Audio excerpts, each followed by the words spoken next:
And this Earth Day, the American Lung Association is releasing new data on air quality across the country. The report says several Iowa cities landed on the list of the 100 most polluted in the country. As Local 5's JD Snover reports, the effects aren't felt by all, but can be deadly for some.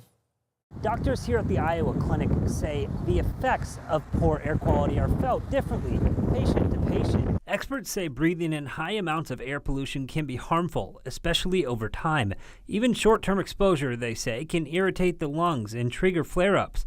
Nationally, we find that nearly half of all children across the country are exposed to unhealthy levels of air quality. Children are one of the most vulnerable populations, they say, because their lungs are still developing and they breathe more air for their size than adults, often spending more time outside as well.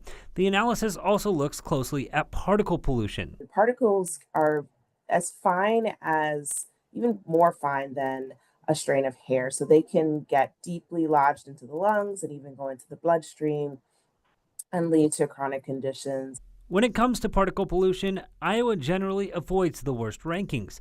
But Hamilton says that doesn't mean air is always harmless. Ground-level ozone, also known as smog, remains a concern.